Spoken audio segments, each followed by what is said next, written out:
আসসালামু আলাইকুম। শুভ বিকেল বন্ধুরা। শীতকালে বাংলাদেশে ওয়াজ মাহফিল হয়ে থাকে। আজকে জানুয়ারি মাসের 12 তারিখ 2025 সাল। কুমিল্লা জেলার মনোহরগঞ্জ উপজেলার মহিষাতুয়া গ্রাম মহিষাতুয়া ইউনিয়নে অবস্থিত নীলকান্ত সরকারি কলেজ মাঠে একটি মাহফিলের আয়োজন হয়েছে। একটু পরে ওয়াজ মাহফিল শুরু হবে। এই বিকেলবেলা দেখা যাচ্ছে আশেপাশে অস্থায়ী হাট গড়ে উঠেছে।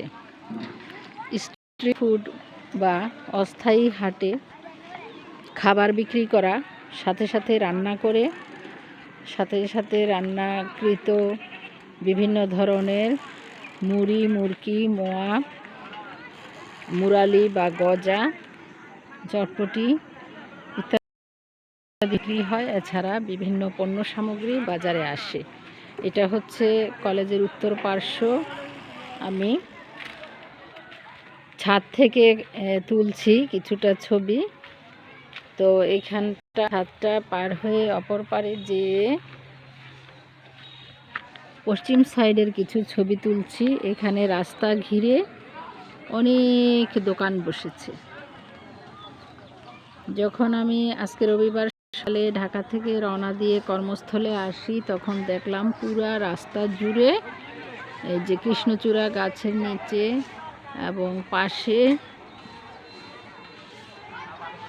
মহিষাতুয়া কমিউনিটি ক্লিনিকের পাশে, মহিষাতুয়া ইউনিয়ন অফিসের সামনে পুরো রাস্তা জুড়ে শুধু দোকানপাট। এখানে দেখা যাচ্ছে ভ্যানে করে বিক্রি হচ্ছে চটপটি, ডিমের খাঁচা দেখা যাচ্ছে। এইখানে দেখুন সিলিন্ডার নিয়ে আসছে। এইখানে রীতিমতো নিমকি, মুরালি, বিভিন্ন ধরনের তেলে ভাজা জিনিসের আয়োজন করা হচ্ছে। গরম গরম বিতরণ করা হবে। আর ওই পাশেও বিভিন্ন রকম দোকান আছে, কসমেটিক্স, বিভিন্ন জিনিস। তো বাংলাদেশের এটা একটা ঐতিহ্য বা কালচার, যেখানে ওয়াজ মাহফিল বা কোনো অনুষ্ঠানের আয়োজন থাকে সেখানে এই রকমের অস্থায়ী হাটের আয়োজন করা হয়।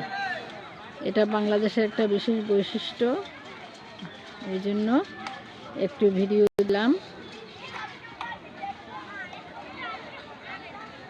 এখানে যেতে পারলে অবশ্যই ভালো হতো, অনেক ভিড়, সেজন্য আর আমার যাওয়া হলো না। তবে একটি পরিচিতি দিলাম। আল্লাহ হাফেজ।